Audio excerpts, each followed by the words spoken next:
Rain fell in thin, tired lines the night Alina's husband walked out. Their tiny apartment smelled of cold coffee and days-old laundry. Her baby, Myra, barely a year old, clung to her shirt, sensing the tremor in her mother's breathing.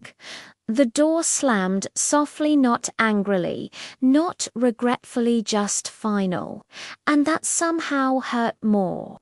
4 months after, life moved in heavy steps. Alina worked mornings at Brew Harbor, a small coffee shop on the corner of a street where no one bothered to remember her name. She wore Myra on her chest in a cloth carrier while grinding beans, wiping tables, and whispering soft songs to keep the baby from crying over the noise of steaming milk. Every day was a fight for survival. Every night was a quiet collapse. The regulars would whisper behind their cups, "Poor girl, so young, so alone, she won't last long." But she did, barely. After a year of tugging fate by its threads, Alina applied for a housekeeping job at the Regalia Grand Hotel, a place she used to pass with her head down, intimidated by its marble pillars and gold-lined windows. She wore her only blouse, one whose buttons no longer matched hand-borrowed mascara from a neighbor. Myra stayed with her mother for the day. When the manager said, "You're hired," Alina nearly cried into her hands.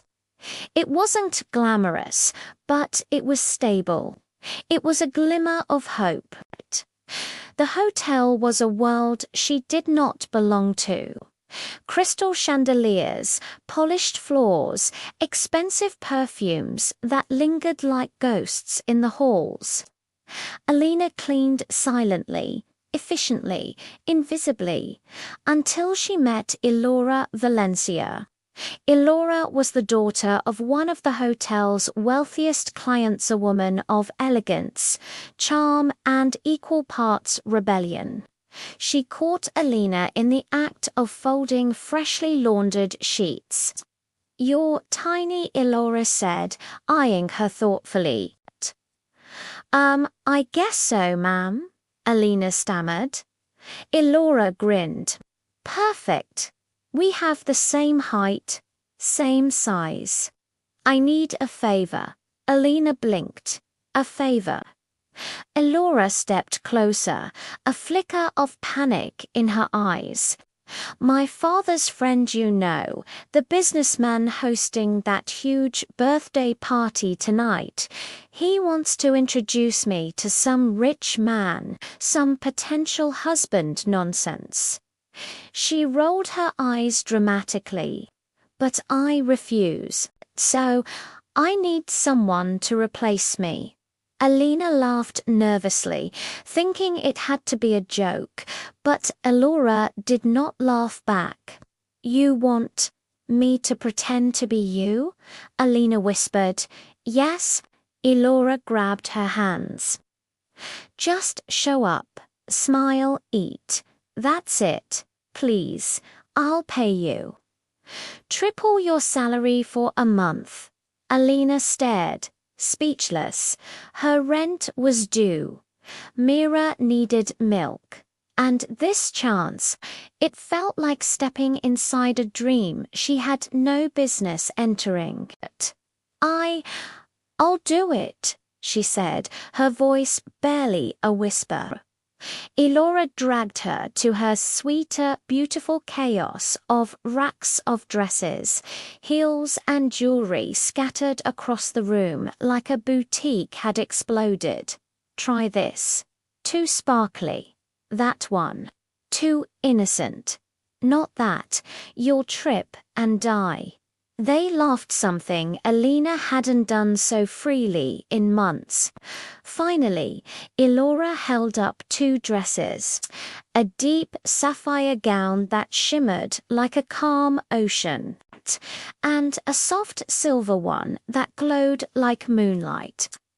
"Choose," Elora said. Alina hesitated.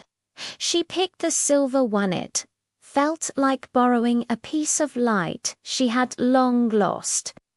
The birthday party was held in one of the grandest halls Alina had ever seen. Chandeliers above her cast warm glitter on the marble floor. Violinists played gentle music. Wealthy guests laughed with a confidence she could only imitate. She kept repeating her script. "You are Elora Valencia. Smile. Don't trip, don't touch anything expensive." But then she saw him. Kalon Reyes, a young man in a tailored black suit, handsome in a quiet, thoughtful way. He wasn't loud like the others, not boastful, not arrogant. His eyes found hers across the crowd, and for a moment the world stilled. He approached her. "Miss Valencia?" he asked with a warm smile. Alina's breath hitched. "Yes," she lied softly. They talked and talked and talked.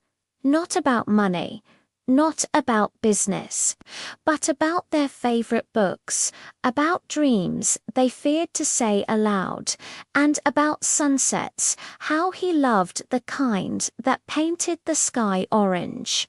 His eyes softened whenever she smiled. For the first time in years, she felt truly seen. By the end of the night, Kalon said, "I don't know why, but I feel like I've known you forever." Her heart quivered with a feeling she couldn't name. A week later, Kalon was texting her every day. Good mornings, good nights, little jokes, little hopes. Alina couldn't take it anymore. The guilt was eating her alive. She had to tell him she met him in a quiet garden behind the hotel, Myra sleeping in her stroller beside them. I lied. He frowned, confused. "I'm not Elora, I'm her housekeeper. She asked me to replace her that night." His face grew pale. "There's more," she whispered, her voice breaking. "I have a baby.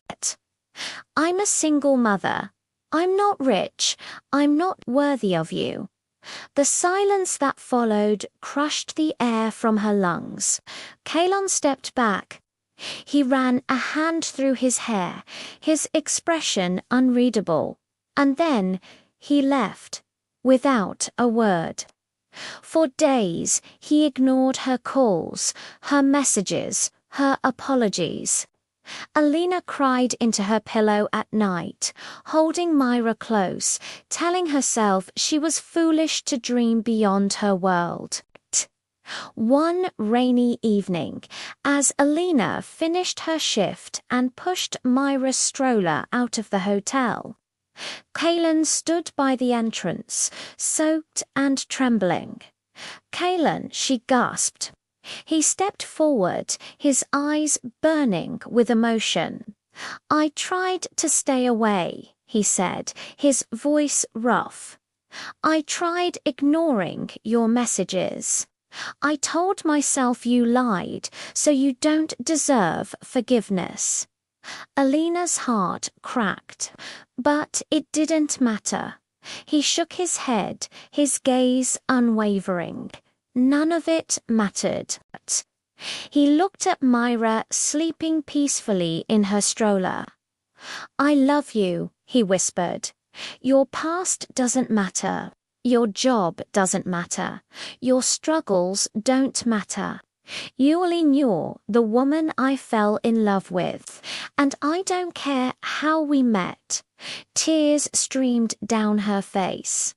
"You're sure?" she whispered. He nodded. "With everything I am," Kalon courted her properly, not with expensive gifts, but with kindness. He visited Myra often, bringing tiny stuffed animals and making silly faces to make her giggle. He brought Alina warm meals after work. He waited for her outside the hotel just to walk her home. He learned how she liked her coffee extra milk, 2 sugars. Months passed. Love grew like sunlight, breaking through heavy clouds. And one evening, under fairy lights in the same garden where she had once confessed the truth, Kaylin knelt. Alina gasped as Mira clapped her tiny hands in her stroller. "Marry me," Kaylin said softly. "Let me be part of your story. All of it." She laughed through tears.